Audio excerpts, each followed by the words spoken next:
Hello student, आगे हमने 10 MCQ कर दिए हैं। आज आगे बढ़ते हैं। अभी लेवल 1 चल रहा है आपका। क्वेश्चन नंबर 11 जो है उसमें भी आपको बाल्मर सीरीज जो उसकी जो फर्स्ट लाइन है उसका वेव नंबर फाइंड करना है। तो फिर से एक बार बाल्मेर सीरीज की कौन सी line? First line.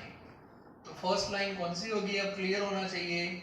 n1 is equal to 2 and n2 is equal to 3। Okay, अब उसका जो वेव नंबर है उसकी फॉर्मूला है न्यू बार, यहाँ पे कांस्टेंट रहता है that is r। 1 upon n1 square it means 4, n2 square 9, z square that is 1, and finally r LCM 36, 9 minus 4, so 5r divided by 36 centimeter inverse. This is new bar. Clear? Okay. New bar ही पूछा है तो clear होना चाहिए। 5r upon 36, answer E. Now next one, again most important formula between wavelength and de Broglie's. Kinetic energy and de Broglie wavelength. So lambda is equal to h upon under root 2 km, ये सबको पता है। h की value 6.626 into 10 raised to minus 34 joule into second under root 2. K means kinetic energy of electron, that is 2.8 into 10 raised to minus 23, and mass of electron 9.1 10 raised to minus 31. Solve कर देना, answer आपका आएगा metre में। Unit is very important. Unit जो है उसको अच्छी तरह हैंडल करना है, यूनिट गलत नहीं होने चाहिए।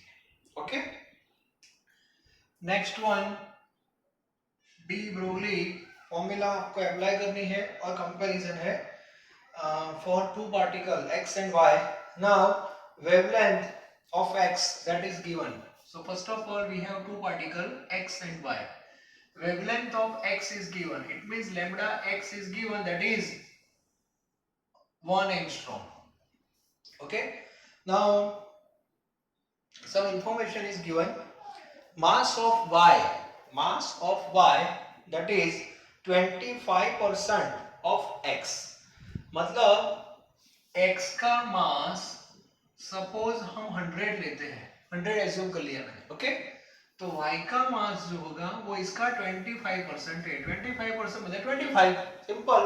परसेंटेज के इंफॉर्मेशन के बेस पे कोई कंपैरिजन है तो सामने वाला 100% ले लो, जैसे हमने वो प्रोटॉन न्यूट्रॉन इलेक्ट्रॉन में किया था। Okay, so mass of x is 100 suppose, तो मास ऑफ y आपका हो जाएगा 25, और वेलोसिटी का रिलेशन है 75%। So velocity of x vx आपका एज्यूम करना है सपोज 100, तो आपको vy फाइंड a 75 है, आपको a फाइंड करना है lambda y। Okay, wavelength of y, it means lambda is equal to h upon mv formula हमारे पास है। Now you can apply this formula for both particle and take ratio. Okay, तो h cut हो जाएगा, so lambda x upon lambda y is equal to mv जो x का है वो नीचे रहेगा, mx vx, और यहाँ पे my vy, here 1 lambda y my that is 25, vy 75, और नीचे 100 into 100, 25 4 जा, here 25 3 जा 24 जा, so 3 by 16, so lambda y is equal to 16 by 3 angstrom, 3 5 जा 5 point something आंसर आएगा। ओके, so 5.33 angstrom ये आंसर हो सकता है। Okay, so wavelength of y particle that is 5.33 angstrom। तो ऐसे क्वेश्चंस भी आ सकते हैं डी ब्रोगली के बेस पे। Now number 14 sorry, that is based on Heisenberg uncertainty principle. So you have to find out uncertainty in position. So delta v और delta p दो में से एक दिया होगा। Now see here velocity of electron is given in terms of centimeter per second and uncertainty in velocity given in terms of percentage. तो ऐसे question मैंने आपको बताया था, पहले आपको v और डेल्टा v का यूज करना है। ओके, परसेंटेज में आपको डेल्टा v दिया है, मतलब आपको एज्यूम करना पड़ेगा इफ v 100 सेंटीमीटर पर सेकंड सपोज, ओके सेंटीमीटर में है, ओके कोई बात नहीं, तो ए वैल्यू हो जाएगी 0.011, इतनी अनसर्टेनिटी है। और रियल में आपका वेलोसिटी है 3 इंटू 10⁴ सेंटीमीटर पर सेकंड है। तो यहाँ पे आपका डेल्टा भी हो जाएगा 3 इंटू 10⁴ 0.011 अपॉन 100। ये आंसर किस में आएगा? सेंटीमीटर पर सेकंड में। तो इसको आप मीटर में कन्वर्ट कर दो, क्योंकि आगे हम उसको मीटर में लेने वाले हैं, 10⁻² मीटर पर सेकंड। ओके, चलो अब हमें डेल्टा v और डेल्टा x की फॉर्मूला पता है। So delta x into delta v is equal to h upon 4πm। So delta x is equal to 6.626। h की वैल्यू हम किस में लेंगे? 34 में, मतलब जूल में। 4 I की value 3.14, mass of electron 9.1 10⁻³ kg, इसमें ग्राम में दिया लेकिन हम kg में लेंगे पूरा। तो डेल्टा x का आंसर आपका मीटर में है। ओके, डेल्टा v हमने उसमें लिया है। सो 3 इंटू 10⁴ इंटू 0.011 इंटू 10⁻² और 100 ऊपर आएगा, बस ऐसे। इसको आप सॉल्व कर देना, ये आपका आंसर आएगा मीटर में। फिर उसको 10⁻² से मल्टीप्लाई कर देना, तो ये आंसर आना चाहिए सेंटीमीटर में। कुछ गड़बड़ है मुझे बताना, ठीक है? आंसर आ रहा है कि नहीं चेक कर लेना एक बार, मतलब मेथड मैंने आपको बता दिया, तो इस बेस पे आपको उसको सॉल्व करना है। चलो अब electronic configuration, question number 15 question number 15 चलो एक बार देख लो 15 में क्या है।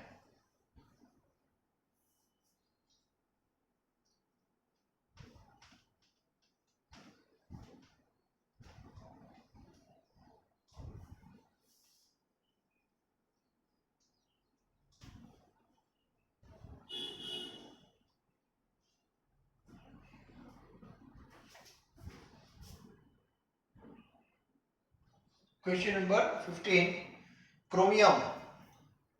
Atomic number of chromium, that is 24, and we all know argon complete, argon means 18, 18 के बाद इलेक्ट्रॉन 4s में 2 आए थे और 3d में 4 आए थे आइडियली। ओके, बाद में वो स्टेबिलिटी का कॉन्सेप्ट है, पता है ना, क्रोमियम में आगे स्टार करते हैं। यस, स्टार क्यों करते हैं? क्योंकि एक इलेक्ट्रॉन 4s का यहाँ से निकल के इधर आ जाता है।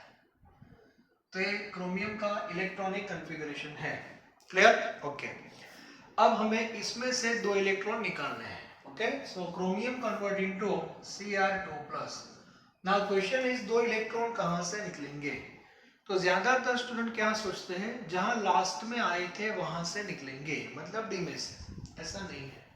एंट्री और एग्जिट दोनों के जो रूल्स रेगुलेशन है that is totally different. Electron orbital में जब आता है तब के रूल अलग होते हैं, उसको जब बाहर निकालना है तब डिस्टेंस देखते हैं। जो इलेक्ट्रॉन न्यूक्लियस से ज्यादा दूर रहेगा वो पहले जाएगा, और that decide by principal quantum number. Okay, तो यहाँ पे n = 3 है और n = 4। इसका मीनिंग हुआ 4 जो है वो वैलेंस ऑर्बिट है, लास्ट सेल ए है, तो सबसे पहला इलेक्ट्रॉन यहाँ से निकलेगा 4s में से, और बाद में एक इलेक्ट्रॉन 3d में से निकलेगा। अभी इसके पास एक ही है, एक यहाँ से जाएगा 3d4 1 2 3 4, एक वैकेंट रहेगा, मतलब अनपेयर्ड इलेक्ट्रॉन, मतलब सिंगल इलेक्ट्रॉन कितने रहेंगे? ओनली 4। तो आपका आंसर आएगा उसमें 4 आएगा। उसके बाद 16 जो है, आगे भी मैंने कुछ इंफॉर्मेशन आपको बताई थी, फिजिक्स में डिटेल में है, फिर भी आज क्वेश्चन आया है तो मैं 2-3 पॉइंट फिर से एक बार रख रहा हूँ। तो अभी से 16 के लिए एज अ नोट पहले लिखो, चलो as a note. First point, kinetic energy of electron kinetic energy means K, that is equal to -2 पर minute, that is equal to, काम करते हैं 1 मिनट, उल्टा लिखना है, निकाल फॉर्मूला के बेस पर लिखते हैं potential, yes, potential energy of electron, okay, potential energy of electron, that is U, is equal to -2 kinetic energy of electron। इसका मीनिंग क्या होगा बताओ? पोटेंशियल एनर्जी की जो वैल्यू होती है वो काइनेटिक से 2 टाइम्स ज्यादा होती है, ये क्लियर होना चाहिए। तो इससे आपकी फॉर्मूला बनेगी U is equal to -2k, U is equal to -2k, equation number 1, ये क्लियर होना चाहिए। काइनेटिक एनर्जी पॉजिटिव होती है, फॉर एग्जांपल काइनेटिक +5 है, K +5 है, तो उसका पोटेंशियल हो जाएगा -10। क्लियर? पोटेंशियल एक क्यों होता है, उसकी फॉर्मूला है, फिजिक्स वाले आपको बताएंगे, प्रॉपर फॉर्मूला है इसकी, उसमें कूलम लॉ ये सब अप्लाई होता है, लेकिन अभी उसमें ज्यादा मैं बात नहीं करूंगा वरना आप कंफ्यूज हो जाओगे, ओके। लेकिन इलेक्ट्रॉन जब ऑर्बिट में होता है तो उसके पास दो एनर्जी होती है, काइनेटिक और पोटेंशियल दोनों, और जो En की जो फॉर्मूला लिखते हैं वो टोटल एनर्जी की फॉर्मूला है, इन दोनों का एडिशन होता है वो, ठीक है। अभी इंडिविजुअल वैल्यू है, second, total energy of electron, total energy of electron जो लिखते हैं दैट इज E, ये जो हम लिखते हैं E, that is K plus U, K plus U means kinetic plus potential का एडिशन है। अब K जो है वो तो एज इट इज रहेगा, एज अ U हम क्या लिखेंगे, as a U -2K, therefore K -2K, therefore -K। इसका मीनिंग क्या हुआ? इसका मीनिंग हुआ टोटल एनर्जी की जो वैल्यू होती है वो काइनेटिक जितनी ही होती है, साइन क्या हो जाएगी, ऑपोजिट, क्योंकि ई में पोटेंशियल को कंसीडर करना है, इसीलिए नेगेटिव साइन यहाँ पे हमने रखी है। So E is equal to -K हो जाएगा, ये क्लियर होना चाहिए। अब आपको रेशियो किसका पूछा, मतलब इसका मीनिंग क्या हुआ, इन दोनों को आप ऐड कर दो, सपोज E मुझे फाइंड करना है तो K प्लस U आएगा +5 -10, तो आंसर क्या आएगा, -5 आएगा। तो K +5 है तो E किस में आएगा, -5 में आएगा, ये क्लियर होना चाहिए। अब हमें रेशियो किसका पूछा है वो देखो, काइनेटिक एनर्जी मतलब K upon total energy that is E, तो K बाय E आएगा आपका 1/-1, मतलब ऐसे, लाइक दिस। तो ये रेशियो आपको बताना है, इन दोनों का रेशियो पूछा है तो ऐसे भी आप फाइंड कर सकते हो, लेकिन रिलेशन आपको पता होना चाहिए, ठीक है। तो बहुत अच्छी इंफॉर्मेशन है, फिजिक्स में भी आपको हेल्पफुल होगी, अभी से केमिस्ट्री में भी हेल्पफुल रहेगी। तो सबसे पहले इसको स्क्रीनशॉट निकाल दो, आपके लिए अच्छा है, ठीक है। 17 में आपको सबसे ज्यादा एनर्जी किस ट्रांजिशन में एमिट होगी वो आपको बताना है। एमिट होगी मतलब इलेक्ट्रॉन ऊपर से नीचे आएगा। तो सबसे पहले तो देखो 4 ऑप्शन में से सी और डी तो पहले से निकल गए, कंपटीशन से बाहर। क्यों निकल गए सोचो, क्योंकि वो तो 1 to 2 है और 2 to 6 है, मतलब वो तो एब्जॉर्प्शन वाला केस है। हमें तो एनर्जी रिलीज करनी है, तो ऊपर से नीचे लाना पड़ेगा। तो हमारे पास दो ऑप्शन है 2 to 1 और 6 to 2। तो आपको आगे मैंने ऐसा सॉल्व करवाया है, ए और बी ऑप्शन में डेल्टा ई फाइंड करो, बस दोनों का डेल्टा ई कैसे करते हैं आपको पता है, ओके। आर लेके ब्रैकेट में डिफरेंस का स्क्वायर कर देना, और जिसका डेल्टा ई ज्यादा रहेगा उसमें एनर्जी आपको ज्यादा मिलेगी। कर चेक कर लेना, मुझे पता नहीं है। चलो 18 में ऐसा लिखा है, हाइड्रोजन एटम जो है उसका फर्स्ट एक्साइटेड पोटेंशियल, ऐसा बोला है फर्स्ट एक्साइटेड पोटेंशियल। इसका मीनिंग क्या होता है, इसका मीनिंग ऐसा होता है यदि हाइड्रोजन फर्स्ट एक्साइटेड पोटेंशियल, इसका मीनिंग होता है हाइड्रोजन का इलेक्ट्रॉन n = 1 में होता है, ओके। तो 1 में इसके पास कितनी एनर्जी है सबको पता है, eV में -13.6 है, ठीक है। अब ये इस इलेक्ट्रॉन को हमें यहाँ पे भेजना है, यहाँ पे मतलब n इक्वल टू 2 में भेजना है, फर्स्ट एक्साइटेड स्टेट में भेजना है। तो आप कितनी एनर्जी इसको दोगे, यहाँ से बाहर से कितनी एनर्जी उसको मिलेगी, तो यहाँ पे चला जाए। तो एक डिफरेंस दे देते हैं। हमारे पास फर्स्ट का तो वैल्यू है, हम पहले सेकंड का फाइंड कर देते हैं। ओके, तो मुझे बताओ E2 में उसकी एनर्जी क्या होनी चाहिए, माइनस 13.6 डिवाइड बाय 2 का स्क्वायर क्या हो जाएगा 4 eV, मतलब हमें उसकी एनर्जी 3.4 करनी है। ओके, चलो मुझे बताओ हमें माइनस 3.4 करनी है। सो कितनी एनर्जी आप सप्लाई करोगे, इलेक्ट्रॉन यहाँ पे इतनी एनर्जी के साथ है, हमें इसको यहाँ पे भेजना है, सेकंड में भेजना है।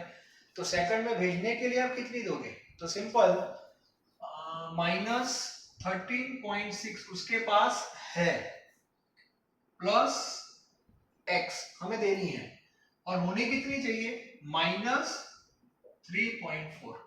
सो x is equal to minus 3.4 plus 13.6। तो आपका जो आंसर है वो 10.2 eV में आएगा, 10.2 eV। क्लियर, तो ये भी परफेक्ट होना चाहिए। तो ऐसे क्वेश्चन कोई अच्छे होते हैं, तो डिफरेंस इतनी एनर्जी आपको देनी पड़ेगी। ओके, 19 में भी ऐसा है कि हाइड्रोजन एक्साइटेड है। चलो मुझे बताओ 19 नंबर का जो क्वेश्चन है, 19 नंबर का क्वेश्चन, उसमें हाइड्रोजन ऑलरेडी एक्साइटेड है ऐसा मान लो। एक्साइटेड है मतलब उस स्टेट में वो मेंशन ही किया है, तो हम सेकंड फर्स्ट ले लेते हैं। तो अभी इसके पास इतनी एनर्जी है और मुझे इसको फ्री करना है, उसको आयोनाइज करना है। तो बाहर से कितनी देनी पड़ेगी, तो सिंपल मुझे 3.4 देनी पड़ेगी। क्लियर, तो 3.4 जितनी आप दे दो तो अपने आप वो बाहर चला जाएगा। तो इसमें आंसर आपका 3.4 आना चाहिए, उससे कम नहीं। ओके,